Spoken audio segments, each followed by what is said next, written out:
Amis culturels, bonjour et merci d'être fidèles, n'est-ce pas, à ce rendez-vous de Cultura, rendez-vous de Télé-Congo. Cultura pour recevoir Antoine Irika qui arrive sur le plateau pour nous parler d'un film documentaire qui porte le titre de Retour aux sources, un film phonique qui s'est focalisé sur le travail d'un grand poète congolais, un poète francophone. J'ai cité Gabriel Moïne Okundi et Antoine Irika a fait ce travail avec Gabriel partant de Brazzaville, Owando, Okondo et Evo. Bonjour mon cher Antoine Irika. Voilà. Merci donc de répondre à ce rendez-vous, à cette invitation de Cultura avec vous pour parler de Retour aux sources, un film qui met au centre un personnage, une personnalité culturelle, un grand poète congolais, un grand poète francophone.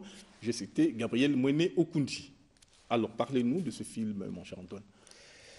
Bon, en fait, ce film découle d'une activité qu'on avait entreprise au niveau de notre association culturelle, l'association Tchikaya Tamsi. C'est autour d'une somme poétique écrite par Moïne Okundi, justement, intitulée Estelle du point du jour. Et donc, à partir de cette somme poétique, nous avons fait une adaptation théâtrale et nous l'avons donc portée sur les planches. Autour donc de cette somme poétique, il y a deux personnages principaux. Il y a une femme, notamment Ampili, qui est une femme sublime, que l'auteur n'a cessé de contempler. Contempler, à qui il a rendu un grand hommage, il faut dire, dans ses œuvres. À l'ivresse du monde heureux des songes. C'est une femme ordinaire parmi les femmes, Tégué, parce qu'effectivement, Moïne Okundi est Tégué. Elle a voulu magnifier ce personnage. Et c'est une femme radieuse, aux dents magnifiques du verbe. Et à côté de cette dame, il y a un homme, Pampou, qui lui aussi, qu'il considère comme étant un éléphant du savoir, parce qu'effectivement c'était un personnage qui était vraiment culturellement ancré, enraciné dans la culture tégué. Et donc ça tourne autour de deux personnages que l'on peut considérer actuellement comme étant ses mentors, parce qu'en fait c'est pourquoi il les appelle les stèles. Sont ces deux personnages qui ont fasciné Moïne et qui lui ont donné justement tout ce savoir, tout ce qu'il a pu transcrire dans Estelle du point de vue, dans cette somme poétique. Et comment est-ce qu'on se retrouve avec elle, avec Moïne? C'est à l'occasion de la Biécale, c'est-à-dire de la biennale congolaise des arts et des lettres, qui avait été organisée en 2015. 2014, oui. En 2014, l'édition 2014. En mai 2014, je pense, Oui. si mes souvenirs sont bons. Et donc, la première personne qui me parle de Moïne Okundi, c'est Jean-Luc Akaïvi. Qui m'appelle, qui me dit, écoute, est-ce que tu connais Moïne Okundi? Je dis, non. Non, mais c'est un grand écrivain et tout ça, tout ça. Et il me remet effectivement la somme poétique, en me demandant de choisir des extraits à dire à l'occasion de cette rencontre culturelle, cette rencontre littéraire. Et il arrive à Brazzaville, effectivement je vais le voir à son hôtel, on bavarde avec lui, et c'est en ce moment-là qu'on conclut justement la mise en scène de Estelle du point du jour. Pour en revenir au film documentaire, donc nous réalisons la pièce, nous la jouons en janvier 2015 à l'IFC, dans le temps c'était Centre culturel français, et après donc cette grande première au Centre culturel français, on est descendu à Pointe-Noire, où on l'a présenté dans un espace privé, et puis on est revenu ici. Avec le temps, Moïne Okundi a pensé effectivement nous faire découvrir le village où avaient habité effectivement ces deux personnages, donc Ampili et Pompou. Ouais. Voilà. Et donc, avec sur le financement donc, de Jean-Pierre Eco Lekoba, et puis le ministre de la Justice, Il faut dire Jean-Pierre Lekoba, à l'époque voilà. préfet de la Cuvette. De la Cuvette. Voilà. Et puis il y avait aussi M. Baninga, qui est actuellement, ce temps-là, il n'était pas ministre. Bininga. Oui. Ce sont ces deux-là, effectivement, qui avaient participé, qui avaient favorisé justement. Qui avaient rendu possible donc, la possibilité de cette tournée-là. Voilà, cette tournée, oui. Et donc, sur le parcours, il y avait. La première étape, c'était Ouando. Donc, on s'est arrêté à Ouando. On a même fait une petite animation avec des jeunes qui étaient vraiment intéressés par le théâtre, dans une salle de classe avec une restitution après, où étaient invités effectivement un certain nombre de membres de la délégation qui nous accompagnaient. Voilà. Alors, pourquoi retour aux sources, Antoine Irika? Pourquoi retour aux sources? Oui, retour aux sources parce qu'effectivement, il nous ramenait chez lui, de là où il est né et de là où effectivement est née cette somme poétique. Parce que c'est là qu'on retrouve justement la présence de ces deux personnages disparus. Et c'est pour cette raison qu'elle avait pensé nous faire découvrir ce village qu'on appelle Okondo et qu'il considérait comme étant effectivement le plus grand, le plus beau village du monde. Et ça, c'est de raison, parce qu'effectivement, quand on est arrivé, moi je lui ai dit, mais il n'y a pas de supermarché ici, il n'y a pas de grande lanterne, mais bon, la beauté de ton village, surtout vous. Il me dit, mais Antoine, tu n'as pas vu? Mais regarde bien, c'est le plus beau village du monde. Je dis, mais oui, tu as raison, parce qu'effectivement, on était dans un espace verdoyant. C'est très beau, il faisait très frais. Et c'est bien normal, effectivement, et qu'il pense que c'est le plus beau village du monde. Alors, on va repartir du côté de la réalisation pour suivre un extrait, n'est-ce pas, de cette tournée au niveau d'Okondo, dont là, il faut dire la Cuvette Ouest.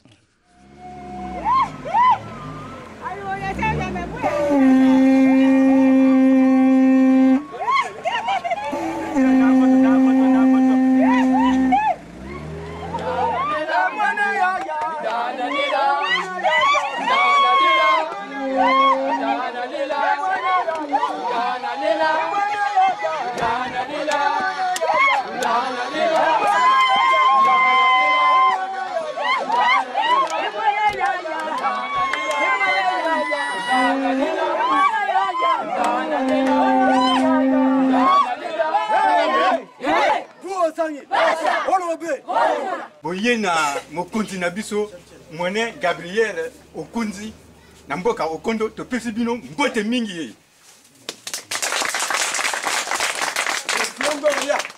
bandi kosakola mwa moke parce que toza bato oyo bamemaka sango soki mwene avandi boye ye wana moto oyo alobaka biso tobengaka moto wana obela mais napesi nzela na mokonzi ya mboka parce que mboka eza toujours na mokonzi.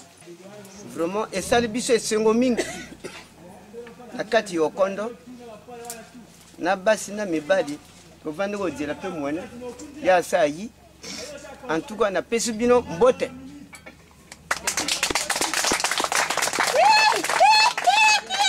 Mokonzi asuki ndenge wana nakoki kobakisa boye awa eza mboka oyo babota mwene Okunzi. Donc bomingo na ye nyonso makasi na ye nyonso ekouta kaka na mabele ya mboka oyo bino bonyati lelo awa tokobendana kuna ye akoki kosakola manso ye akani kosakola na bino bakonzi. Merci mingi.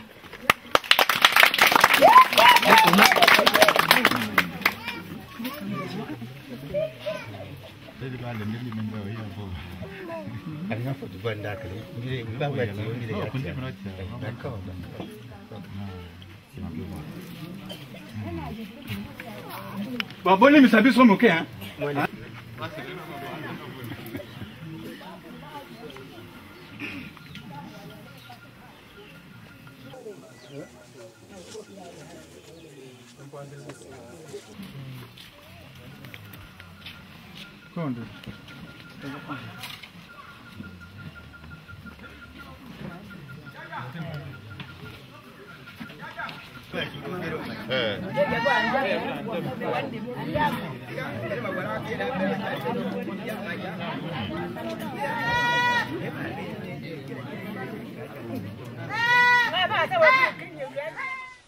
Voilà, merci donc pour cet extrait de, n'est-ce pas, de cette finalement de cette tournée que vous avez effectuée en 2014, et également donc de cette représentation, de cette mise, n'est-ce pas, mise en scène des textes de Gabriel Mwene Okundi, qui présente deux personnages, vous l'avez mentionné, Pampou et Ampili, qui ont, il faut dire vraiment, construit l'homme littéraire, l'homme culturel qu'est Gabriel Mwene Okundi. Alors, mais vous n'êtes pas seulement, vous avez fait au Wano, au Congo. Oui, je disais que la première étape, c'était au Wano. C'est la cuvette ouest, en fait. Cuvette ouest. Ça, là. Oui. On est passé d'abord par la cuvette centrale, et puis après on devait continuer sur la cuvette ouest, parce qu'effectivement, notre but, c'était de découvrir... Faire découvrir, en fait, au Kondo. Mais faire découvrir ce travail, n'est-ce pas, de mise en scène des textes de Gabriel Okundi aux populations qui l'ont vu naître. Voilà. Et parce que là, il y avait effectivement, tu sais, en tant que Mwene, il y a des gens qui l'entourent, je ne sais pas, c'est ce qu'ils appellent les Obéla, je ne sais pas quoi. Voilà. Et donc, du coup, c'est devant ces gens qu'on devait présenter ce spectacle. C'est des dignitaires, en fait. Voilà. Alors, donc, mais pour vous, quel était l'intérêt pour vous, metteur en scène, cinéaste que vous êtes, d'apporter ou d'amener, il faut dire, les textes de Gabriel Mwene Okundi sur la scène? Bon, c'était d'abord la profondeur, en fait, de ces textes. Parce qu'en fait, c'est un texte qui appelle pratiquement à la grandeur de l'homme. Parce que là, dans cette pièce, effectivement, dans ce texte, comme je l'ai dit, ce binôme, donc, Ampili et Pampou, comme tu dis, est une source où l'auteur s'est abreuvé de la coulée limpide des vibrations poétiques. Ces vertus ancestrales acquises lui ont permis donc de déduire, et ça c'est vraiment principal, que tous les chemins ne mènent pas à Rome, comme on a l'habitude de le dire, mais pour lui, en fait, Rome n'est qu'une escale parmi d'autres escales. Voilà. Et pour lui, en définitive, en conclusion, il dit que tous les chemins mènent à la mort. Donc c'est pour dire que tout ce qu'on fait, en fait, ici-bas, eh ben, c'est pour finir justement dans la fosse, qu'on le veuille ou non. Okay. Voilà. Merci. Nous allons repartir, n'est-ce pas, du côté de la réalisation pour suivre un deuxième extrait de cette tournée, certainement au Wano ou et vous. C'est une pièce en un bloc. Voilà.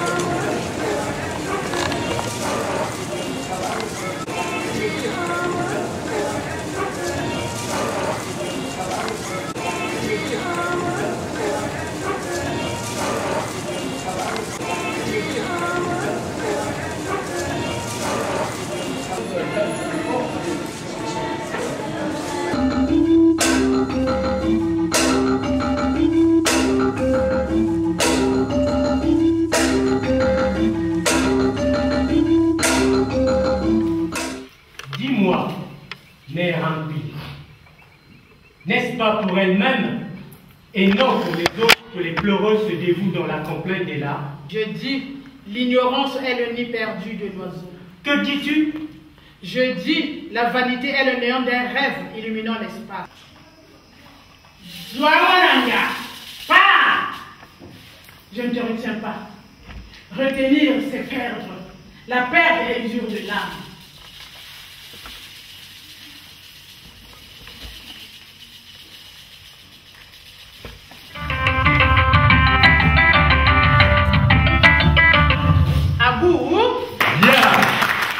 N'est aucun mérite tout le mérite revient à Antoine Yirika et voilà, ils ont donné ce travail qui est né de ce livre. Merci réalisation pour cet extrait que nous venons de suivre qui porte sur le retour aux sources de Antoine Yirika, mais qui met au centre Pompou et Ompili, deux personnages qui, n'est-ce pas, qui sont au centre de la somme poétique de Gabriel Mwene Okundi. Mais il faut dire que ce travail, vous l'avez réalisé avec quelqu'un qui nous a quittés aujourd'hui, un grand régisseur, qui est Victor Mbilapassi. Alors, un mot sur Victor, c'est, je pense, aussi le moment de penser à Victor qui n'est plus avec nous. Oui, c'est vrai. Peut-être qu'on allait même observer une petite minute de silence pour sa mémoire. Effectivement, au moment de la création, bon, il y a eu Victor Mbilapassi, qui est connu du public culturel congolais, et notamment aussi des artistes, parce qu'effectivement, il a travaillé avec tous les groupes. Au niveau de la lumière, tu ne peux pas monter une pièce, la jouer ici, si tu ne faisais pas recours à Victor Mbilapassi. À l'expertise de Mbilapassi, de Victor, oui. Et il a aussi longtemps, il faut aussi dire qu'il a longtemps travaillé au Centre culturel français, voilà, n'est-ce pas, de Brazzaville. Oui, pendant pratiquement une trentaine d'années, il était le régisseur attitré du Centre culturel français. Effectivement, il a participé dans ce spectacle à la création, d'abord au CCF, à la représentation à Pointe-Noire, et il nous a accompagnés dans ce voyage dans la cuvette ouest et la cuvette centrale. Et donc, on voulait avoir vraiment une pensée très remarquable à son endroit. Voilà. Et juste en passant, il faut dire qu'il y a Matondo Kubutouré qui, dans la livraison du vendredi 28 août 2022, a publié ce très beau texte, Ode à Victor Mbilapassi. Donc, j'en livre juste un extrait. Victor, on t'appelait aussi l'ami. Bon, alors j'aimerais bien prendre la partie qui parle de son métier. Ton métier œuvrait dans la lumière, un travail d'artiste, c'est-à-dire le besoin de perfectionnement, de capture, de profondeur. Tu maniais la lumière ou plutôt les lumières. Les lumières dans les arts, c'est ce qui nettoie l'obscurité, ce qui éclaire, libère les visibilités. Sans les lumières, le potentiel créatif de l'artiste est susceptible de se fondre dans la glu noire. Les lumières aident le public à mieux saisir l'œuvre. De jour comme de nuit, elles engendrent les trois quarts du spectacle. Les artistes ont toujours reconnu la touche des lumières dans le spectacle. Des décennies entières, tu t'es dévoué à l'éclosion et à la promotion de plusieurs carrières d'artistes congolais devenus des icônes sur la place internationale. Je m'arrête là. C'est un extrait donc de ce très beau texte de Matondo Kubutouré, Ode à Victor Mbilapassi, qu'on retrouverait dans la livraison, n'est-ce pas, des Dépêches de Brazzaville, Bassin du Congo, du vendredi 25 août 2022. Et je disais que c'est Victor qui a joué à vraiment tout ce travail, n'est-ce pas, de régie de lumière, dans ce très beau travail de retour aux sources. Oui, mais je voulais dire un petit mot parce que oui. Victor Mbilapassi, on l'avait connu sur une facette, oui, d'abord de régisseur, oui, mais à la fin, il s'est intéressé à la mise en scène. Parce qu'effectivement, il a travaillé dans deux projets. D'accord, la compagnie Kimpavita, je pense qui est animée par un de nos cadets qui est en France. Oui. Et dans une pièce de Kani Kabwe, en fait, intitulée Le jour où Siméon sortira. Et là, il a participé à une création qui n'a malheureusement pas vu jouer. C'est un texte de François Bikindou, c'est l'autre nom. D'accord. Et qui a été joué au CCF, enfin à l'IFC, dernièrement, le 30 septembre, à 18h. Donc c'est sa deuxième entreprise en tant que metteur en scène. Et malheureusement, il nous a quittés avant même qu'on ait joué en grande première cette pièce. Merci beaucoup, mon cher Antoine Irika. Donc, je dis, vous êtes cinéaste, metteur en scène également. Vous êtes dans le film documentaire et on connaît beaucoup de, n'est-ce pas? Également, vous avez aussi fait des courts-métrages fiction. On vous connaît beaucoup dans ce travail. Merci de venir témoigner donc de ce très beau travail. Retour aux sources, vous avez mis au centre Pampou Mpili et naturellement le grand poète Gabriel Moïné Okoundji. Et par ce biais, nous avons bien voulu rendre hommage à Victor Mbilapassi, qui nous a quittés il y a de cela quelques mois. Merci, très chers amis culturels, et merci à vous, mon cher Antoine Irika. Une fois de plus, à samedi prochain. Merci, passez très belle journée dans vos familles respectives.